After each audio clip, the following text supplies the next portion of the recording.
Morning बच्चों, आप सभी का स्वागत है आपके अपने यूट्यूब चैनल एबी इंस्टीट्यूट में। बच्चों, आज हम करेंगे कक्षा 5 की हिंदी के पाठ 10 जिसका नाम है नीति के दोहे। इस पाठ के हम प्रश्न उत्तरों को हल करेंगे बच्चों।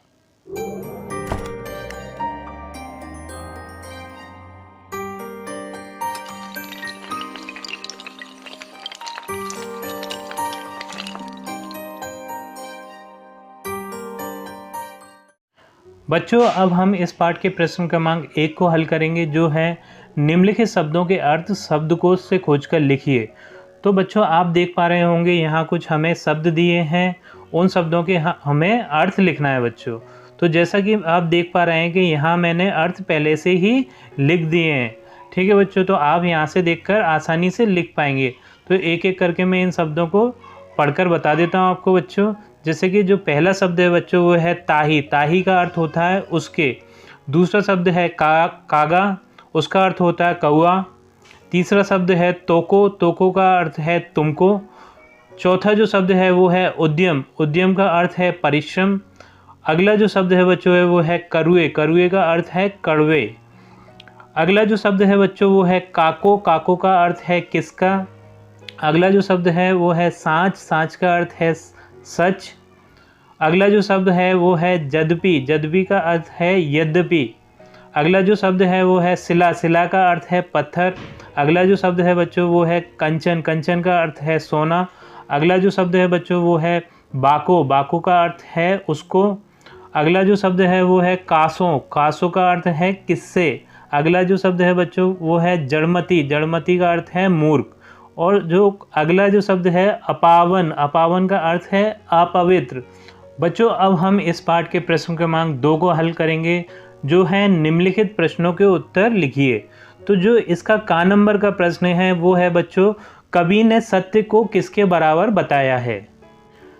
बच्चों, जो का नंबर प्रश्न का उत्तर होगा वो है, कवि ने सत्य को तप यानी कि तपस्या के बराबर बताया है। ठीक है बच्चों, तो कवि ने क्या बताया है कि सत्य जो है वो तपस्या के बराबर है। बच्चों, जो खा नंबर का प्रश्न है वो है, कवि ने झूठ को पाप क्यों कहा है। बच्चों, जो खा नंबर का प्रश्न है उसका उत्तर होगा, उत्तम विद्या सर्वश्रेष्ठ धन के समान, अर्थात उत्तम विद्या पाकर व्यक्ति का जीवन सफल हो जाता है, इसलिए उत्तम विद्या प्राप्त करना चाहिए। तो बच्चों, हमें उत्तम विद्या क्यों प्राप्त करना चाहिए, क्योंकि उत्तम विद्या पाकर हमारा जीवन सफल हो जाता है, इसलिए हमें उत्तम विद्या प्राप्त करना चाहिए। बच्चों, जो गा नंबर का प्रश्न है वो है, रस्सी शिला पर कैसे निशान बना देती है।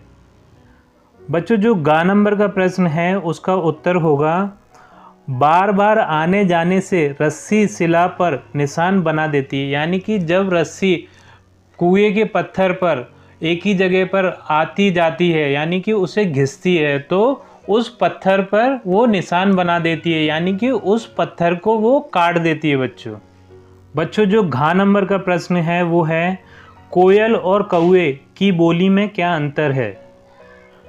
बच्चों, जो घा नंबर का प्रश्न है उसका उत्तर होगा, कोयल मीठा बोलकर सभी को अपना बना लेती है, परंतु कौवा की कर्कश ध्वनि से सब उससे घृणा करते हैं। यानी कि हमें हमेशा मीठा बोलना चाहिए जिससे कि सब हमारे बन के रहें। हमें कभी भी किसी को बुरा भला नहीं बोलना चाहिए जिससे कि हमसे सब घृणा करने लगे। बच्चों, जो अड़ा नंबर का प्रश्न है वो है, कवि ने दुर्जनों को दंडित करने के लिए क्या कहा है और क्यों। बच्चों, जो अड़ा नंबर का प्रश्न है उसका उत्तर होगा, कवि दुर्जनों को सुधारने के लिए दंडित करने को कह रहा है। यानी कि हम जब कोई दुर्जन गलती करता है तो हमें उसी टाइम पे उसे दंडित करना चाहिए ताकि वो सुधर सके। बच्चों, अब हम इस पाठ के प्रश्न क्रमांक 3 को हल करेंगे, जो है कविता की पंक्तियों के अर्थानुसार सही जोड़ी बनाइए। तो यहाँ पर हम देख सकते हैं कुछ हमें कविता की पंक्तियाँ दी हैं और इस साइड उसके अर्थ दिया है। तो यहाँ से हमें कविता की पंक्ति पढ़ना है, इस साइड से हमें कविता की पंक्ति पढ़ना है और उसका अर्थ दूसरी तरफ देखकर हमें उसे दूसरी तरफ मिलाना है बच्चों। तो जो पहली पंक्ति है वो है जो तो को कांटा बोवे। तो जो तो को कांटा बोवे का अर्थ होता है जो तुझे कांटा बोता है, तो इसे हम इससे मिला देंगे बच्चों। जो अगली पंक्ति है खा नंबर की, वो है करत करत अभ्यास के। तो इसका अर्थ होगा बार बार के अभ्यास करने से मूर्ख भी विद्वान बन सकते हैं, तो इसको हम बच्चों इससे मिला देंगे। जो गा नंबर की पंक्ति है वो है जो पंखा की पौन। जो पंखा की पौन का अर्थ होता है जैसे पंखे की हवा। ठीक है बच्चों, तो इसे हम इससे मिला देंगे जैसे पंखा से हवा मिलती है। ठीक है बच्चों। अगला जो घा नंबर की पंक्ति है वो है मुझसा बुरा ना कोई, यानी कि मेरे समान कोई बुरा नहीं है। इसे हम इसके सामने वाले से ही मिला देंगे बच्चों। जो अगली पंक्ति है बच्चों वो है तुलसी मीठे बचन ते। तो उसका अर्थ होगा मीठा बोलने से चारों ओर सभी प्रसन्नता का अनुभव करते हैं, तो इसे बच्चों हम इससे मिला देंगे। अब हम इस पाठ के प्रश्न क्रमांक 4 को हल करेंगे, जो है नीचे लिखे वाक्यों के सामने कुछ विकल्प दिए हैं, उनमें से सही विकल्प चुनकर लिखिए। तो जैसा कि हम देख सकते हैं इस प्रश्न का जो का नंबर का वाक्य है वो है ईश्वर किसके हृदय में वास करता है। तो यहाँ पर हम देख सकते हैं कुछ हमें विकल्प दिए हैं, ईमानदार के नहीं, सत्यवादी के हाँ। ईश्वर सत्यवादी के हृदय में वास करता है बच्चों, तो ये सत्यवादी इसमें सही हो जाएगा। ठीक है बच्चों। अगला जो वाक्य है वो है मूर्ख कब चतुर बन जाता है। तो पहला जो विकल्प है निरंतर पढ़ने से, नहीं ये नहीं है। ठीक है बच्चों। काम करने से, नहीं ये भी गलत है। निरंतर अभ्यास करने से, हाँ निरंतर अभ्यास करने से मूर्ख भी चतुर बन जाता है, ये वाला सही है बच्चों। जो अगला जो वाक्य है वो है कोयल का महत्व क्यों है। तो पहला विकल्प है सुंदरता से, नहीं कोयल सुंदर तो होती नहीं है। मीठी वाणी से, हाँ मीठी वाणी के कारण उसका महत्व है, तो ये वाला रॉन्ग है और ये वाला सही है बच्चों, मीठी वाणी से उसका महत्व है। जो घा नंबर का वाक्य है वो है विद्या और धन कब प्राप्त हो सकता है। तो उद्यम करने से, योजना बनाने से, भाग्य से। तो उद्यम करने से सही है बच्चों, उद्यम करने से विद्या और धन दोनों ही प्राप्त हो सकते हैं। योजना बनाने वाला गलत है इसमें और भाग्य गलत है बच्चों। अब हम इस पाठ के भाषा अध्ययन के प्रश्न क्रमांक 1 को हल करेंगे, जो है निम्नलिखित शब्दों के शुद्ध उच्चारण कीजिए। बस हमें कुछ नहीं करना, बस इन शब्दों के शुद्ध उच्चारण करना है। ठीक है बच्चों, एक बार उच्चारण करके मैं बता देता हूँ आपको, वैसे का वैसे ही उच्चारण आप कर लीजिएगा। जैसे कि पहला जो शब्द है उसका उच्चारण होगा बच्चा कांटा, दूसरा जो शब्द है उसका उच्चारण होगा आँच, तीसरा शब्द है उसका उच्चारण होगा अभ्यास, चौथा जो शब्द है उसका उच्चारण होगा विद्या, पांचवा जो शब्द है उसका उच्चारण होगा उद्यम, छठा जो शब्द है उसका उच्चारण होगा ठौर। बच्चों जो इस पाठ के भाषा अध्ययन का जो प्रश्न क्रमांक 2 है वो है निम्नलिखित शब्दों के हिंदी मानक रूप लिखकर तालिका बनाइए। यहाँ पर कुछ शब्द दिख रहे हैं बच्चों, उनके हमें हिंदी मानक रूप लिखना है। तो जैसा कि हम देख सकते हैं जो पहला शब्द इन्होंने बता दिया, जैसे सांच, सांच का मानक शब्द है वो है सत्य। इसी तरीके से जो दूसरा शब्द है बच्चों वो है हृदय, हृदय का मानक शब्द होगा हृदय। तीसरा जो शब्द है वो है त्रिशूल, त्रिशूल का मानक शब्द होगा त्रिशूल। चौथा जो शब्द है करुए, करुए का मानक शब्द होगा कड़वे। पांचवा शब्द है वो है सजाए, सजाए का मानक शब्द होगा दंड। छठा जो शब्द है दीखा, उसका मानक शब्द होगा दिखा। सातवां जो शब्द है पौन, उसका मानक शब्द होगा हवा।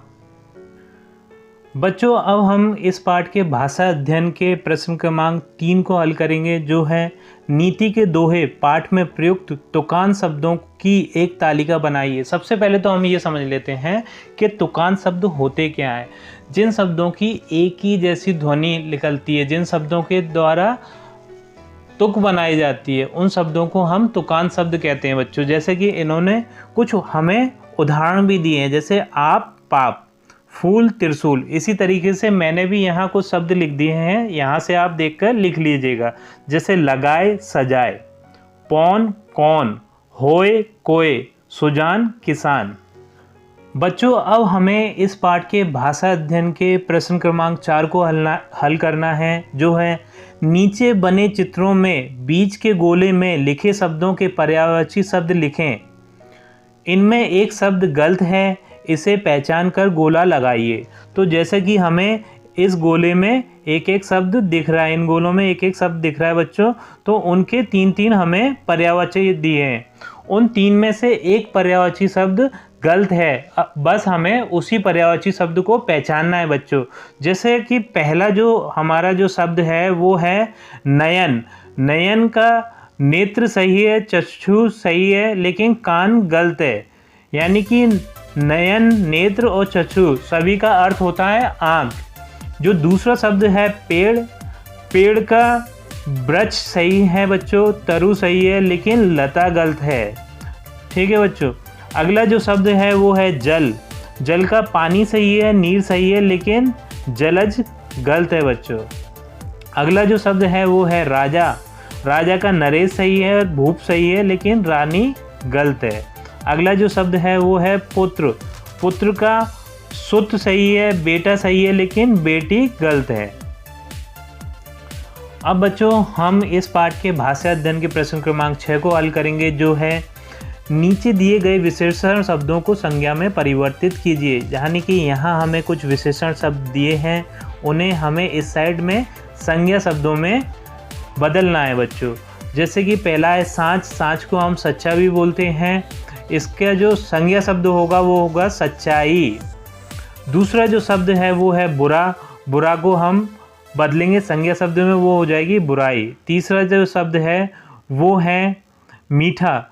मीठे का संज्ञा शब्द होगा मिठाई। जो अंतिम शब्द है वो है चतुर। चतुर का जो संज्ञा शब्द बनेगा वो बनेगा बच्चों चतुराई। प्यारे बच्चों आज के लिए इतना काफ़ी है। उम्मीद करता हूँ आपको हमारी ये वीडियो पसंद आई होगी। यदि आपको हमारी ये वीडियो पसंद आई है तो हमारे इस चैनल को लाइक, शेयर एंड सब्सक्राइब कीजिए। और हाँ, बेल आइकन को दबाना ना भूलें, जिससे आपको हमारी आने वाली वीडियोस का नोटिफिकेशन मिलता रहेगा।